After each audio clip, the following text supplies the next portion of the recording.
পৃথিবীর সবচেয়ে জনপ্রিয় খেলার নাম কি একজন বলতে পারবেন? ফুটবল। নিঃসন্দেহে ফুটবলের জনক বলা হয় পেলেকে, ফুটবলের রাজা। পেলে বলেছিলেন, সফলতা বা বিফলতা নয়, মানুষ হওয়াটাই আসল কথা। সাহিত্য চর্চা করে আমরা কি সফল বিফল চিন্তা করার দরকার আছে? আমরা মানুষ হতে চাই।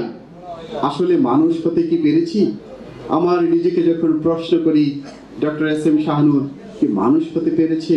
দেখি না না না। তবে আপনাদের প্রতিটি লেখা, আমাদের যে নির্বাচক প্যানেল ছিল, নির্বাচক কমিটি, প্রতিটি লেখা গুরুত্ব সহকারে দেখেছেন, নিরীক্ষা করেছেন।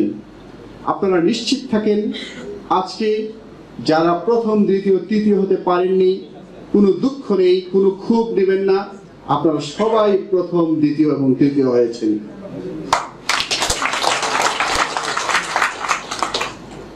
যারা রেজিস্ট্রেশন করে আজকে এখানে এসেছেন, আমি আমার সম্পাদক ও প্রকাশক সফি মহিউদ্দিন খান ফারুকী সাহেবকেও বলেছিলাম, রেজিস্ট্রেশন করে এখানে আসবেন, খালি হাতে ফিরে যাবেন, তা কি হয়?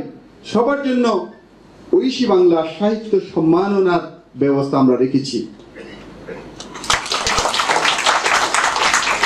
আশা করি আপনারা মনে করবেন, ঐশী বাংলা সাহিত্য সম্মাননা নিয়ে আপনারা ঘরে যখন ফিরবেন মনে করবেন এটি একটি জাতীয় পুরস্কার নিয়ে যাচ্ছেন। কেন?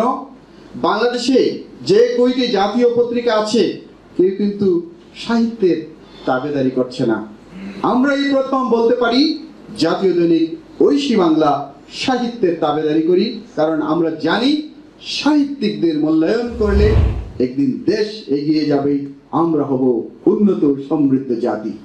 লেখক, কৃষক, শ্রমিক এবং শিক্ষক, এই চার শ্রেণীকে আমি খুব মূল্যায়ন করি। তবে মনে রাখবেন, একজন শিক্ষক কারো না কারো বই পড়ে শিক্ষক হয়।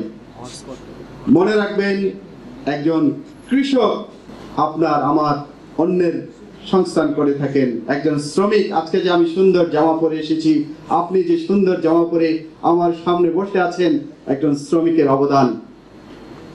সবাইকে যিনি তৈরি করেন তিনি একজন লেখক। সত্য কিনা? আপনার সন্তানকে আপনি ডাক্তার, প্রকৌশলী, বৈমানিক বানাবেন এই চিন্তা করবেন না। বলবেন তুমি ভবিষ্যতে একজন ভালো লেখক হবে। আজকে আপনাদের কাছে আমি এই আহ্বান রাখলাম, যদি একজন ভালো লেখক, ভালো মানের লেখক হওয়ার জন্য সে চেষ্টা করে, প্রথমেই সে হতে হবে একজন ভালো মানের শিক্ষক, ভালো মানের বৈমানিক, ভালো মানের প্রকৌশলী, ভালো মানের কিছু একটা। তারপরে তিনি একজন ভালো লেখক হবেন। সম্মানিত সুধী বৃন্দ, ঐশী বাংলা পরিবারে আপনারা নতুন করে যুক্ত হলেন।